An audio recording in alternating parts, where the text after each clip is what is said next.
Lors du cours précédent, nous avions vu que signifiait l'adoration. Allah nous a dit qu'on devait l'adorer lui seul sans associé. Et qu'il ne voulait pas qu'on partage avec lui l'adoration. Et l'adoration, nous avions vu que c'était quelque chose de global. Ce n'était pas juste prier, comme beaucoup pourraient le penser, mais que c'était un terme qui avait une signification plus large. Qu'il y avait aussi la langue. Et une pratique qu'on a l'habitude de faire, c'est de jurer. Et faire attention parce que on peut jurer par autre qu'Allah.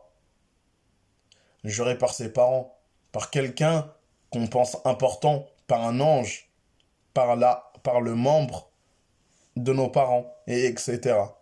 Ça, c'est relatif à ce qui est le fait d'adorer autre qu'Allah.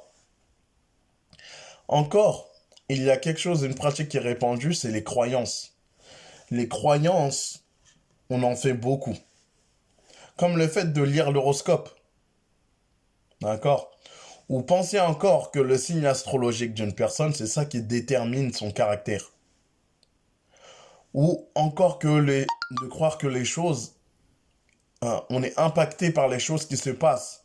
Disons, on a l'habitude de dire le vendredi 13. Il faut faire attention à cela. Passer sous une échelle, voir un chat noir.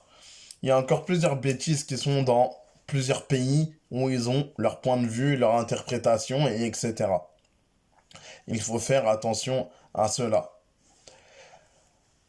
Et Allah nous dit dans le sens des versets, et ne donnez pas à Allah une quelconque divinité, je suis pour vous un avertisseur clair.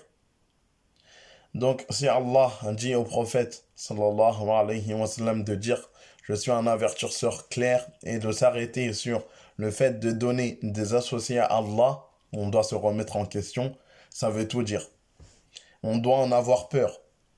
Et encore, dans un autre verset, dans le sens, dans Surat Al-Furqan, il nous dit « وَقَدِمْنَا إِلَى مَا عَمِلُوا مِنْ عَمَلٍ فَجَعَلْنَاهُ هَبَاءً مَنْثُورًا » On a considéré tout ce qu'ils ont fait comme œuvre et on les a rendus comme poussière éparpillée. C'est très dangereux. Tu peux faire des adorations, tout est éparpillé. Tu peux être bon, quelqu'un il peut faire des choses bien dans la vie, c'est éparpillé. Qu'Allah nous en préserve.